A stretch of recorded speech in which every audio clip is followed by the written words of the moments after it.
Hello, Washington teachers. Today's professional development is centered around increasing student collaboration in a virtual setting.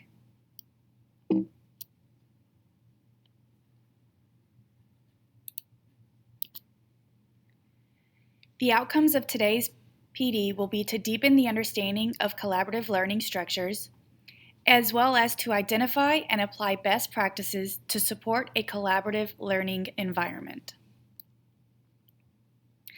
Let's begin by going over our agenda. We will discuss the benefits of collaborative learning as well as how to build teams and establish norms.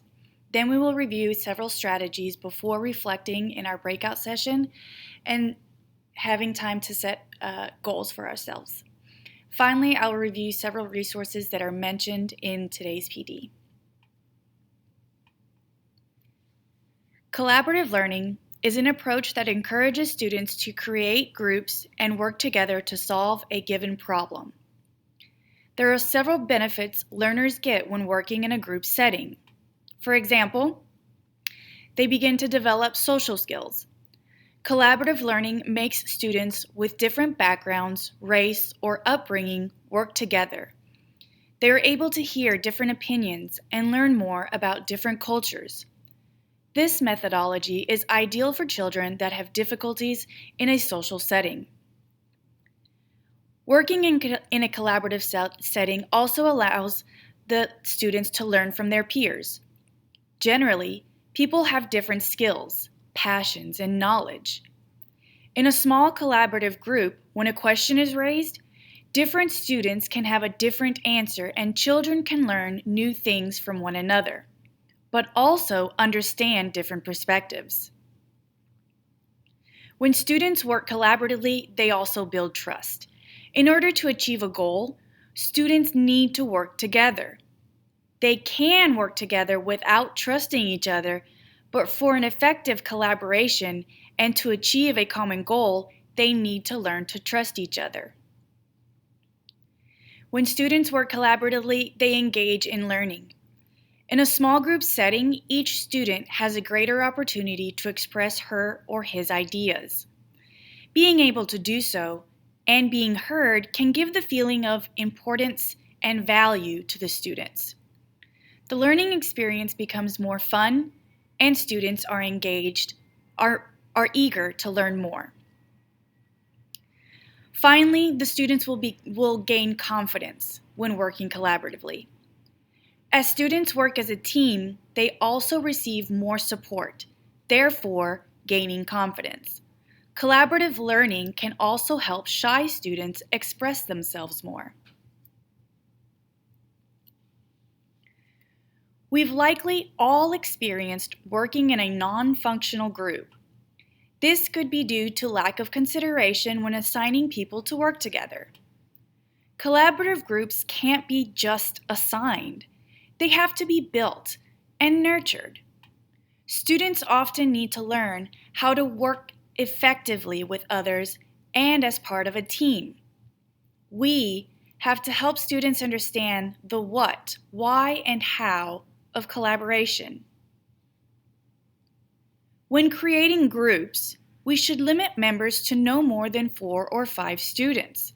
When there is less room to hide, non-participation becomes more difficult. You may want to consider removing academics for the first few group meetings.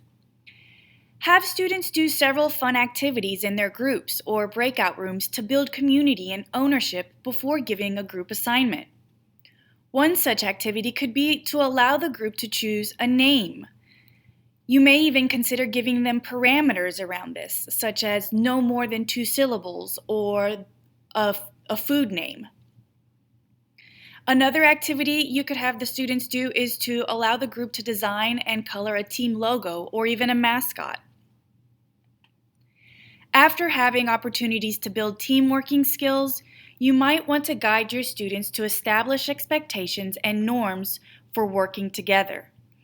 Have the groups draft norms, but don't forget to provide models or examples. Another important aspect of successful group interactions is to Assess the effectiveness of their work together. Let's take a deeper dive into each of these components.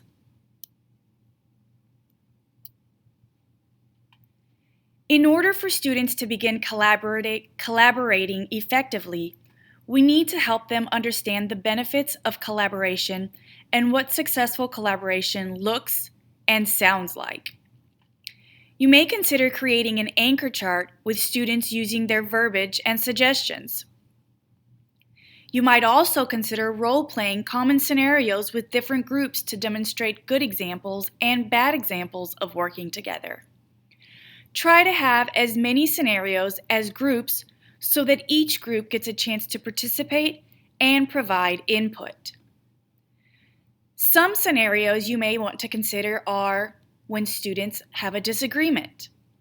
Also, when students don't remember all of the instructions or possibly need clarification. Another scenario could be that they can't find the resources or materials needed to complete their task. And finally, another one could be that one of the group members is not participating.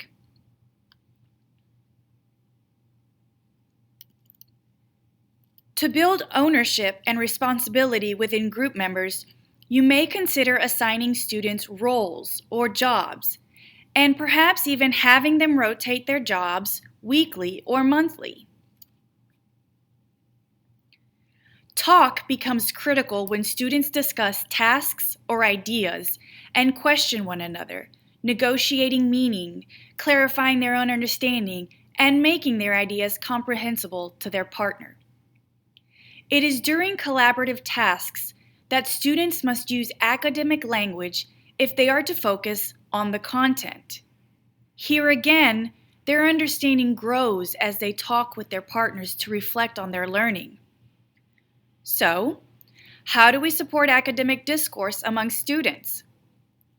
Academic discourse needs to be explicitly taught, modeled, practiced, and reinforced. You might consider providing sentence frames for students to use during their group discussions or their group projects. Group norms are the informal guidelines of behavior and a code of conduct that provides some order and conformity to group activities and operations. These rules are expected to be followed by all the group members. You may want to start this conversation off by creating a connection. Letting your students know how groups traditionally ensure effectiveness, including you, when you attend your own professional developments. One of their first activities, after creating a group name and a logo or a mascot, could be to have the students group draft norms for working in teams. Be sure to provide models or examples so they have a starting point. You may want to consider having one set of norms created by the entire class, so after the groups meet, bring them back together to the whole group and decide as a class what will be established as group norms for your students when they are working together. Once the norms have been established, you could go as far as rewording the norms as I will statements to form a contract to be signed by the students. For example, I will respect others and their belongings. Another consideration is to have your students design protocols for handling conflicts or disagreements so they can have the ability and tools to resolve issues within their teams. This can also be addressed during the role-playing scenarios. Self-evaluations support students' social and emotional needs as well as their academic progress.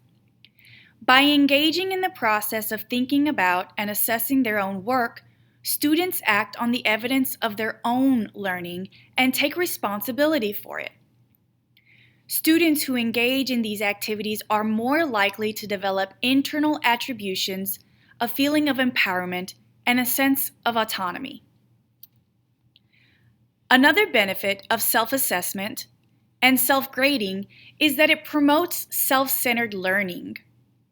Not only does it give the students more responsibility for their education, but the self-assessment method enables students to identify their strengths and weaknesses and help them define their own goals and steps to improve themselves and meet their expected level of achievements in their education. When a student is able to set goals for themselves, it helps them to be accountable for every action or step they take. Having goals makes learners aware of their actions, efforts, and even their time management skills. Goal setting is fundamental to the long-term success of any student. Now let's take some time to reflect on a few questions and set our own goals for student collaboration. Which strategies are you interested in implementing? How will you implement this strategy? What will this look like in your classroom? What do you need to do to prepare your students? When will you implement the strategy? Go ahead and pause the video and jot down some notes and reflections.